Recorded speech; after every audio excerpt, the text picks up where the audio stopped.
Hi everyone, in front of me I've got a OnePlus Pad Go 2 and let me share with you how to update the apps on this device.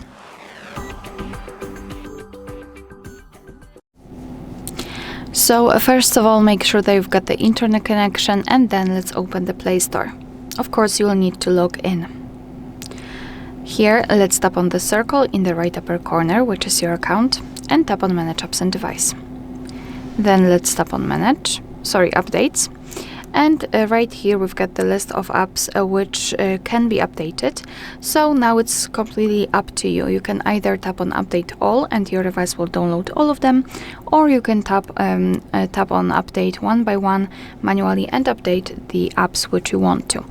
So all you have to do is to choose your way, and as you can see now your device will download the updates, and after that they will be successfully installed and automatically updated.